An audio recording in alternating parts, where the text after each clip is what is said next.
मंत्री मैंने देखा वो वार्ड के कोने में देखा उनके का हाल कर दिया था उसका। तू बता रहा बात उसकी बोलती नहीं निकली एक बार। मैं तेरे से बात करेगा मैं तेरे से बात करेगा मैं देखी को बता रहा हूँ।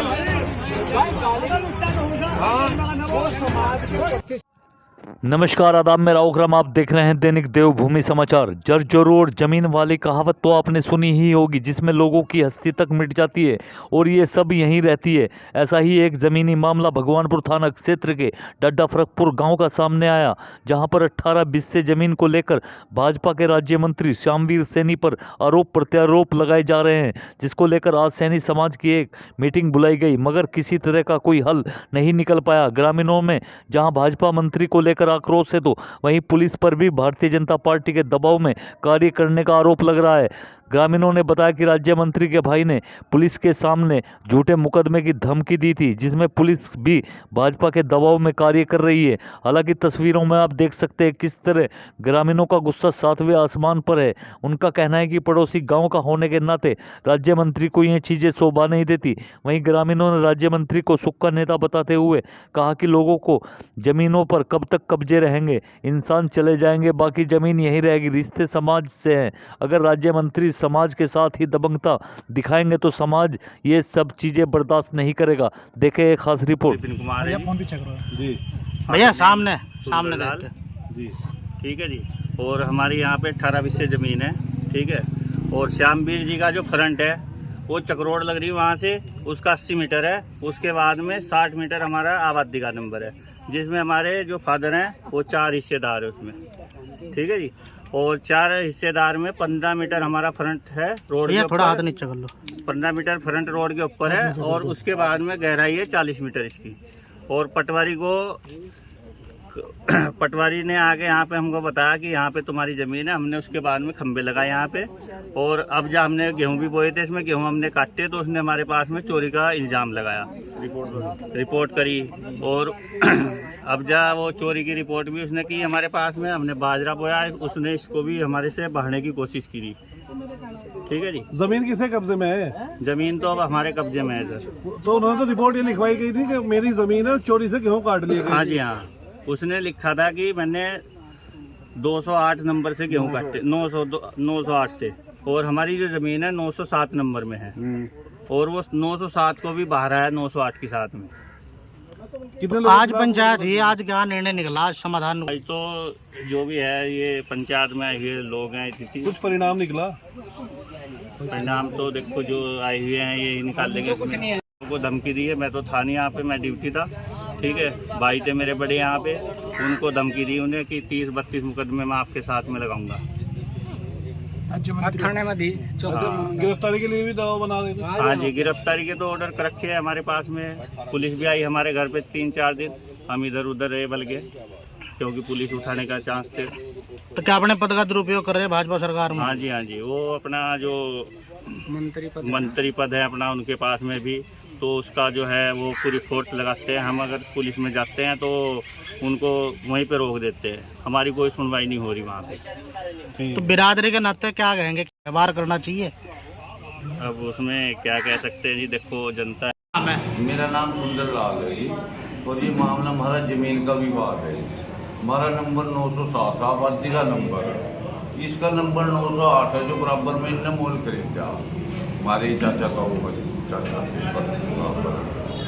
यो हमारे अपने को तो बाहर आने में हमारे को भी कहेगी सभी बाहर, वही राजनीतिक दबाव में हमने अपने पर गेहूँ काट के उसमें अपना कब्जा कराया, तो इनने हमारे खिलाफ रिपोर्ट कर दी पुलिस। हम गए वहाँ पुलिस में दरोगा के दौरा बैठे थे, हम भी प्रधान जी बैठे थे हमारे यहाँ के, उसका भाई गया श्यामवीर जी का, और उन्होंने दरोगा के सामने प्रधान जी के सामने यह बात कही, कह रही भी तो तुम्हारे खिलाफ एक ही मुकदमा कराया चोरी का, 30-31 मुकदमे करूँगा और तुम्हारी बुद्धि सही कर दूँगा। अब आप क्या चाह रहे हैं? अब हम यही चाह रहे हैं हमें इंसाफ मिले, और क्या चाह रहे हैं जहाँ ये 30-32 मुकदमे किस मेरे के भाई ने कही, महावीर ने। तो ये थाने से भी आप प्रधान जी के सामने और दरवाजे के सामने कही, और प्रधान डाटा पट्टी के मौजूदा जो प्रधान है उनके सामने कही, वहाँ गवाह है। कितनी जमीन पे है, कितनी जमीन है? हमारी तो 18 बिस्से जमीन है, श्यामवीर जी का जो 14-15 बीघे का नंबर था। फिर इसमें फैसला हुआ जिसमें इन्हें 4 बीघे उन्हें फरीकानों को दे दी। 11 बीघे करीब जमीन इसकी है। नहीं, जिस पर विवाद है, यह जमीन कितनी है? ये 18 हिस्से है हमारे तो साहब, जिन्हें लेना चाह रहे। जिन्हें लेना चाह रहे हैं। तो अब क्या जो है क्या मतलब जी बस मामला ये है, वो दबाव बना रहे हमारे पर, पुलिस का दबाव है ही उनका, तो तुम जानो ही। तो जो सत्ता के दबाव हुआ, पुलिस आई यहाँ, बच्चे मारे फिरे हो, तो फिर हमने कानून का सहारा लिया। वकील ने हमें स्टे दिलाया जी, हमारे बच्चे काम पर मिलेंगे, नहीं वो काम छोड़ दो भी बेचारे लुकते फिरेंगे। सुंदर लाल जी का छोड़ दो। ऐसा है जी, इस जमीन पर जो झगड़ा चला, अब भाई श्यामवीर ने क्या करा, नजदीक के गांव के थे, एक थे, तो इनने इस पर कब्जा लिया पुलिस को लाकर। उसके बाद चलो फैसला हुआ, फैसला होने के बाद में 4 साल हो गए। अगर हम अमन दरामद को कहें ना, तो अमन दरामद बात नहीं। हमने तहसीलदार से बात की, तो तहसीलदार ने ये कहा हमें कि श्यामवीर आवा और हल पे बयान लगावा, वो कर्जा उसकी ज़मीन पर उतार दूंगा। 9-10 लाख रुपए ठा रखे, थारी ज़मीन अमन दरामद कर दूंगा। पर ना तो उस पर 9-10 लाख रुपए हैं, मंत्री सुक्का है, और ना अमन दरामद करना हमारा। एक दिन हम भी इसे सारी को बहाएंगे, जब हमारे हटका स्टे लेंगे, मुकदमा करेंगे उस पर, लोक अदालत में फैसला हुआ, वहाँ से कागज निकलवाएगा, हम भी इसे गन्ने को बहाएंगे, बहुत जल्दी में ही बहाएंगे।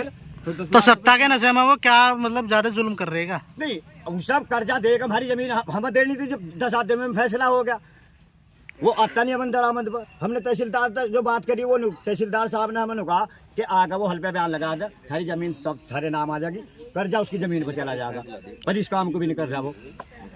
मुकदमा भी करवाया लोगों पे। बस मुकदमा तो इस जमीन पर करा, उनने बाद में आगा हमारी साहब तो फैसला करगा, हमारे पास अफिडेविट लगवागा, एक तरफ हट गया, अमन दरामद नहीं कर रहा हमारी जमीन। अच्छा, कितनी जगह है ये जमीन? 15.5 बीघे थी। अच्छा। 4.25 का हमें बैनामा दिया। अच्छा, अब दोबारा कब्जा करके दोबारा पैसे लेना चाह रहे हैं क्या? अब सुनो, हम तेरे जब कहा भाई अमन दरामद कर, मारा तेरा हमारा कोई रफड़ान था, तो क्यों नहीं करता अमन दरामद हमारा? अच्छा, धमकी भी दी गई? धमकी तो बस पक्की बात है। अब सब 10 दिन पहले जो खेत बहा, यहाँ मेरे बच्चे पड़े हैं। जो लड़का था जिसका फार्म था वो एक्सपायर होगा, आज 2 महीने हो गए। अदबद करके आकर यहाँ करेगी मट्टी छोड़ देगा, इसमें धूल था बता। तो धमकी किस तरह की दी? कहने लगा अब सब रात बहु या दिन बहा। अरे भाई रात बहा दिन बहा, बाकी पछुआ परवा हवा चल रही, तो धूल जो फार्म में बाढ़ रहा, ये तो बच्चे मर जाके गर्दे में। और जी 20-30 बच्चे भी मरे। ऊपर से होल मुझे ये कहा, कहने लगा भगवान से डर, मतलब योग, क्योंकि मेरा बच्चा अभी मरा हुआ, तो मुझे जो कहा भगवान से डर। मैंने उसे कहा भाई भगवान क्या बता, तुझे भी ऐसा ही करता जैसा मुझे कर दिया। बाकी मानना नहीं, पूरी धूल उठाई इसमें मंत्री जी ने। उसके भाई है एक महावीर। ठीक, धमकी भी दी जा रही। और ये देखो, यहाँ खड़ा हो जाएगा, कभी आकर यहाँ खड़ा हो जाएगा, कभी आकर वहाँ खड़ा हो जाएगा। अब मैं अकेला आदमी, मेरे लड़कियाँ भी बैठे हैं, बच्चे बैठे हैं, मान नहीं रहा। ठीक है, देखिए ज़मीन का मामला है ये श्यामवीर जी का और ये सुंदरलाल जी का। यहाँ ज़मीन संबंधी विवाद है। अब इसमें समाज के लोग इकट्ठे हुए और ये विचार किया कि 5-7-10 लोग मौजूद लोग मिलकर अब दोनों लोगों से बात करके इसका निस्तारण करेंगे। जिसकी ज़मीन जहाँ बैठती है वहाँ दी जानी चाहिए। और मान लिया अगर श्यामवीर जी का कहना यह है कि इनकी ज़मीन यहाँ तक बैठ रही, तो वो नाप तोल जो कागज़ों में है उस तरीके से कागज़ों के हिसाब से नाप तोल हो जाए और जिसकी जहाँ बैठी उसे दे दी जाए। लेकिन यहाँ तो हुई है, आज तो काफी जिम्मेदार लोग आए थे, क्या निर्णय निकला? निर्णय तो यही लिया कि भाई दोनों लोगों से मिलकर बैठ के और इस मामले का निस्तारण किया जाए, आपस में बैठ कर सुलझाया जाए। और ये कोर्ट सपोर्ट है, ये नहीं होनी चाहिए। समाज के लोग आरोप लगा रहे हैं कि राज्य मंत्री होते हुए अपने ही लोगों को दबाव बना रहे हैं, क्या है? इसके बारे में तो मैं कुछ नहीं कहूँगा। हम सब परिवार के लोग हैं, समाज के लोग हैं, और जहाँ तक दबाव और बिना दबाव की बात है, परिवार में कहीं दबाव थोड़ा ही होता। तो क्या सैनी समाज की छवि धूमिल नहीं हो रही इससे?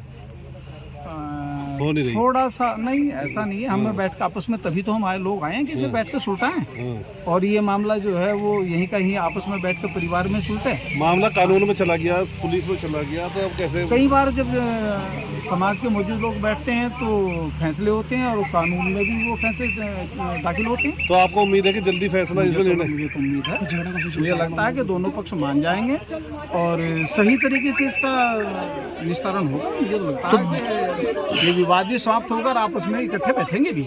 ये झगड़ा कब से चला आ रहा है? झगड़ा कब से है? मुझे तो 3 दिन पहले का ही पता है। 3 दिन पहले मेरे पास सूचना गई थी कि यहाँ के बैठक रखी गई है समाज की, और समाज की बैठक में क्योंकि मैं राष्ट्रीय सैनिक सभा का प्रदेश अध्यक्ष भी हूँ, उस नाते भी मेरे को आना, कहने लगे जी आपको आना है। और मेरी और जो जितने भी अपने संगठन हैं, समाज के लोग हैं, सबकी यही कोशिश रहेगी कि ये आपस में बैठ कर सुलटे और सम्मानजनक तरीके से सुलटे। ऐसा अपना सब